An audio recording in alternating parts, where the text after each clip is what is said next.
Hello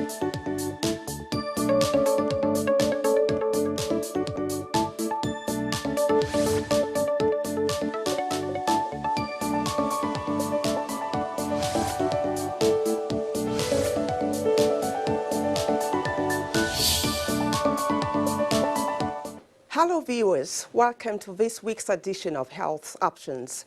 I am Rabi Abdullah. Many thanks for joining us on the program. Research indicates that Anopheles mosquitoes bite at night, with peak biting between 10 p.m. and 4 a.m., and malaria transmission is said to occur at these hours.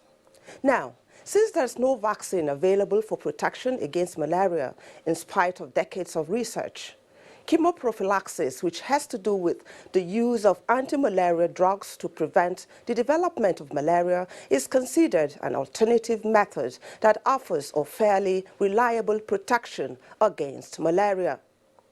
Malaria infection in pregnant women may be more severe than in non-pregnant women.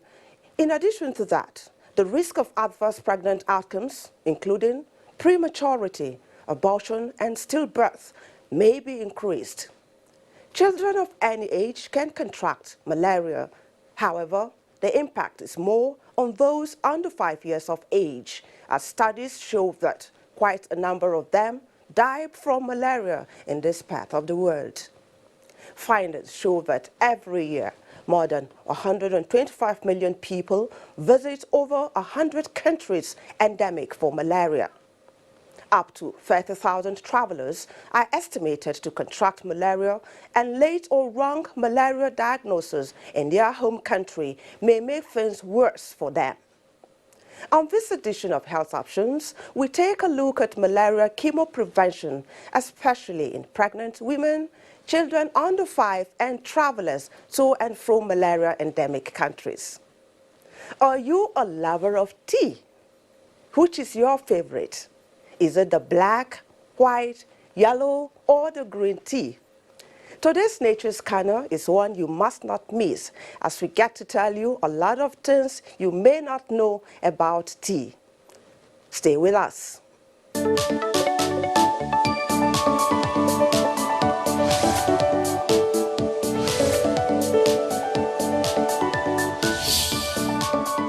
Watching Health Options, and our focus on this segment is malaria chemoprevention in pregnancy, children under 5, and among travelers to and from malaria endemic countries.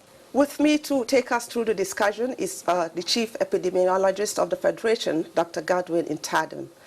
Dr. Ntadam, welcome to Health Options. Thank you. It's my pleasure to be here. Okay, we're looking at malaria chemoprevention, and we know that there's some sort of, confusion here, because people have been advised not to indulge in self-medication. Yeah. And on the other hand, we're being told that you could take medication ahead of, you ever maybe coming down with malaria as a form of prevention. Can you shed light on that? Let's start with that. Thank you very much. Malaria is one of the few diseases that is allowed to be managed at home.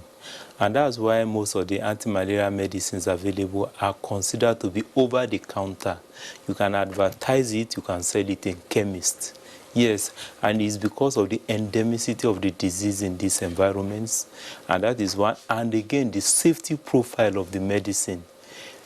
Anti-malaria medicines are relatively safe compared to many other medicines.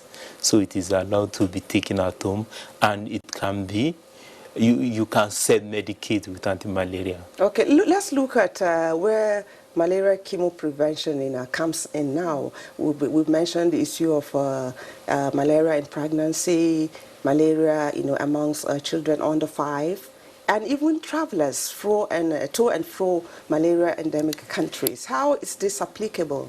Yes, it's very important, because when you say malaria chemoprevention, is a chemo component of it is medicine, and you are preventing with medicine. There are other preventive measures like the use of nets, indoor residual spray, but when it comes to medicine prevention, that is where you call it chemoprevention. And there are some people that are considered the risk group or the risk population that are that need to protect themselves against the terrible effect of malaria. These include the pregnant women, children under 5, and non-immune travelers, especially even Nigerians that have been out of the country for quite some times and are coming back for holidays or any other thing. They are expected to be on chemo prevention. And chemo prevention is somehow different from chemo prophylaxis.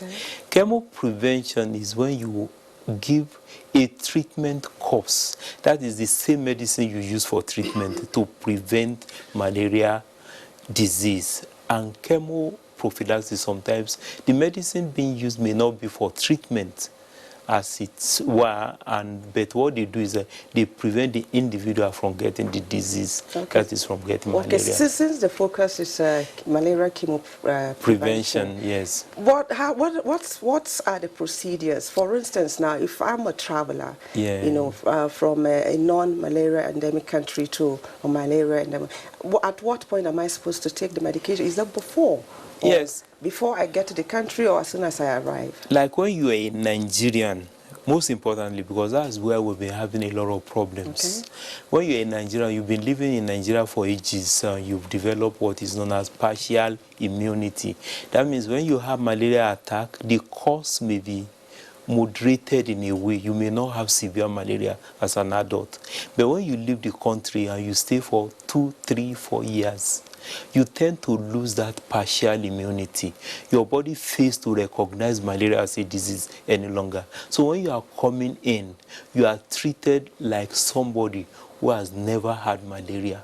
And the effect, the outcome is usually very, sometimes fatal in some individuals. So what we encourage people who are Nigerians and have been out of the country for a while, and people who are from non-malarious environment, that is countries that are not known for malaria, you have to start some form of medication at least 2 weeks before coming to endemic area. Not only Nigeria, any country that is endemic for malaria, and you continue about 2 to 1 month after leaving the country. Okay, since it's been shown that malaria is a leading cause of maternal and child mortality in this part of the world, how is the chemo prevention applied in this regard, where children are concerned and pregnant women? Thank you very much. This is really a major strategy by the National Malaria Elimination Program in the country. One, they care for the pregnant women. All pregnant women that are living in endemic area, it is thought that because they are in this environment, they, one time or the other, may be bitten by infected Anopheles mosquito, and they may have the parasite in them. And the bad thing about it is that the parasite may invade the placenta while the woman is not sick. The parasite within the placenta now begin to deplete nutrition for the fetus, that is the baby inside the womb. So the baby inside the womb tend to be seriously affected, while the pregnant woman is not affected. And that is why the government in its wisdom and the National Malaria Elimination Program has created a strategy, and that is the intermittent preventive treatment. All pregnant women living in endemic areas, especially in Nigeria, is expected to take at least 3 doses. That is their treatment courses of anti-malaria. And the medicine that has been recommended for that is the sulfadoxine pyrimethamine tablets, to be taken as a full course at least 1 month apart from the moment the baby begins to kick till point of delivery. But at least you should take 3 minimum. And another group again are the children that are less than 5. Children that are less than 5 have not yet developed the partial immunity, because it takes time for you to develop even the partial immunity. You have to be bitten by infected mosquito. Your body has to recognize the infection and develop antibodies against it. But in children, this has not been done, or has not been properly done. So they are still, I can describe them as they've not acquired enough immunity to make them to modulate the effect of malaria. So these children, it is worse in the people living in the north, because that's the northern part of Nigeria. Yes, the northern part known as the Sahelian region. About 9 states fall within this category. States like Sokoto, Zamfara, Kebbi, Katsina, Gombe. Borno, well, Gombe may not be one of them, Okay. part of Bauchi State. Then the states are the northern fringes of the country altogether. They are like Kano. So all these states, children there, because the rainfall, we all know that malaria infection follows the rainfall pattern. Transmission is usually maybe between June to September, June, July, August, September. So within this period, these are the period you have a lot of the mosquitoes there and a lot of transmission. And because these children have really not developed the partial immunity, they fall sick and many of them die. So how is the chemo prevention administered in this situation? Yes, there is a strategy that has been introduced also to take care of the population in that environment, and that is the seasonal malaria chemo prevention. And seasonal malaria chemo prevention is administration of a therapeutic a treatment course for children in this area at least 4 times monthly within this period. And when these children have this infection, the possibility or probability of having an infection becomes so low and they may not even fall sick. Because as it is now, the bulk of mortality in Nigeria as a result of malaria still lies in the Sahelian region. So that is the way it is. So is this being done in those states? Unfortunately, I must say, the few areas that is being implemented is being supported by some partners. Majorly is Malaria Consortium. But what we actually are thinking is the states' governments should come into this, because the National Malaria Elimination Program does not really have resources to embark on this project. Though it is cheap, it's a cheap strategy that if the state wants to do it, they can go ahead and do it. Wow. But unfortunately, most states have really not bought into this strategy, which is likely to save almost all the children from the deaths due to malaria. Okay, we hope that the states will live up to their responsibility and save our under 5 from dying from malaria when it is preventable. Yes. Thank you so much, Dr. Ntadam, for coming on Health Options. It's my pleasure always. Thank you. Thank you.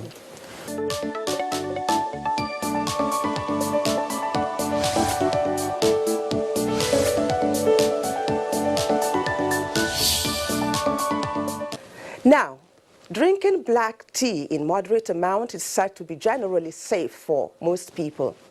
Too much of it, however, may cause health problems, and that is mostly because of caffeine-related side effects. More on what you don't know about that favorite tea of yours as we take you to our Nature's Corner.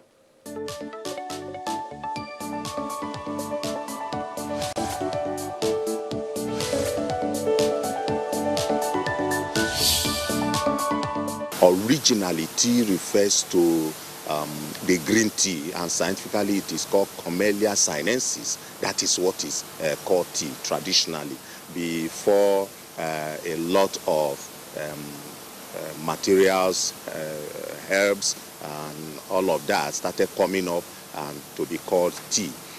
So generally, what is called tea is beneficial, especially green tea, and because there are different types of tea. You have green tea, white tea, yellow tea, call them. They are defined by sometimes by the color which they present. And the most beneficial of all of this is green tea, because green tea contains a lot of polyphenols, and these polyphenols are potent antioxidants, especially catechin. Catechin, specifically what we call the epigallocatechin gallate, is very, very potent and very has a lot of medicinal properties. It has cardiovascular protecting property. It scientifically has been proven that tea has anti-diabetic property. It's been proven that it even enhances body immunity. So generally, it is of high medicinal value. That is to just tell us that tea is very, very important and good for human health. However, We also are quick to tell people, to tell ourselves that, look, tea is not a pharmaceutical dosage form, because a lot of people misconstrue the medicinal benefits that you get from tea with pharmaceutical value that we give to people when they are sick from our dosage forms. Unlike tablets, capsules, injections, solutions, and syrups, where we tell you, for example, take a tablet of a particular drug, one every 8 hours, that is 3 times a day, or we tell you, take 1 teaspoon of a cough syrup, for example, every 8 hours. Tea is not a dosage form, and therefore we do not advise people to begin to take tea because you hear that tea has a propensity to cure or manage a particular ailment. The reason why they have these medicinal values is because of the phytoconstituents that they contain. That is the reason. It is like, I mean, that's what we talk about herbal medicine. So that's also why you also hear of herbal tea. When you hear of herbal tea, people also don't know that we are talking of herbal tea because this tea has medicinal value. So we call it herbal tea as a herbal medicine. But before we tell you to use any of these, we have to carry out studies in the development of the product itself to particular dose. In other words, we have to find out the dosage that is necessary for a particular ailment. We also have to tell you how stable it is in its form, and therefore the use of herbal tea for medicinal purposes is highly discouraged, except if you have consulted with people who are knowledgeable in this area, who will be able to tell you the volume or the amount of herbal tea in a particular volume of water, cold or hot, that you will need to take for a particular condition. My recommendation is that it is only green tea that people should take, because it is only green tea that has been proven scientifically to be of very high medicinal value. All other teas, let me say it here, that tea is beverage. Tea is beverage. So it is not only black tea that contains caffeine. There are so many teas that contain caffeine. And caffeine is a stimulant. It is like eating a lot of kola nut or smoking, where you inhale or smoke a lot of nicotine. These are all stimulants, and they are not good for human health. So we will not advise, I won't advise people to drink tea indiscriminately. That is why, but for beverage purposes, for social purposes, yes, but you are not going to be able to see a tea and know that it contains caffeine. Most teas contain caffeine. Most teas contain caffeine except green tea, because green tea is green. Green tea is pure. It has a lot of antioxidant properties. In fact, that is why we advise people to take between 1 to 5 cups of green tea daily. In fact, you know, apart from water, the most highly consumed material is tea. And it hydrates a lot, especially if it's green tea. If you go to countries where they cultivate a lot of green teas, you see that tea is consumed like water, and that is because it's very good for the body, health-wise, and also in hydration. But the lot of teas that you find around these days, including teas that you find in so many of these patent medicine shops, contain a lot of caffeine. So if you are drinking those teas, you see a lot of people, they are even addicted to tea. You don't know why you're addicted? Because there's caffeine. You know, caffeine is, if you take caffeine all of the time, you become addicted to caffeine because it stimulates. It's like, in fact, you are not different from the people who are drinking codeine-containing cough syrup. You know, there are people who are addicted to chewing kola nut. There are people who are addicted to smoking. The reason is not because of the smoke, it is because of the biomolecule, that is the nicotine or the caffeine, which stimulates, which makes you feel good, feel happy, when you are not supposed to be happy. My general advice is, if you do not need to take tea, don't drink tea. Green tea is good for everyone, and everyone should drink tea. Drink green tea, actually, because it's very, very, very good. And green tea is green tea.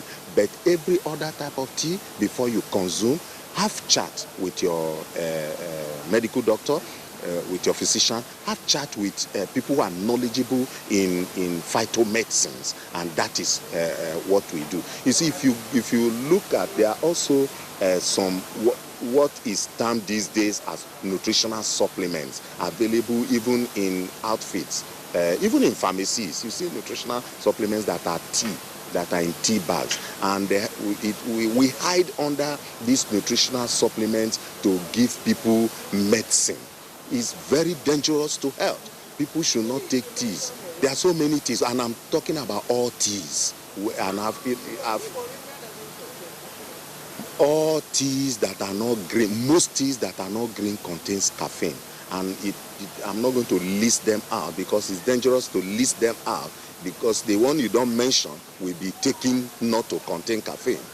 So that is why we will not mention, but we tell people that green tea is the recommended tea for people to use health-wise, and then as a good beverage for its medicinal properties, especially antioxidant properties, which protects the heart, which even is anti-aging, and repairs the skin and all of that. When you consume anything that contains stimulants continuously over a long period of time, you develop hypertension. And when you develop hypertension, what it means is that essential organs of your body begin to collapse gradually. The kidney collapses, the liver collapses, your heart begins to wear down, and then you go into what we call cardiovascular shock or stroke, and you are gone. So these are the long-term effect of continuous consumption of stimulants, and with an example is caffeine, which is contained in a lot of teas.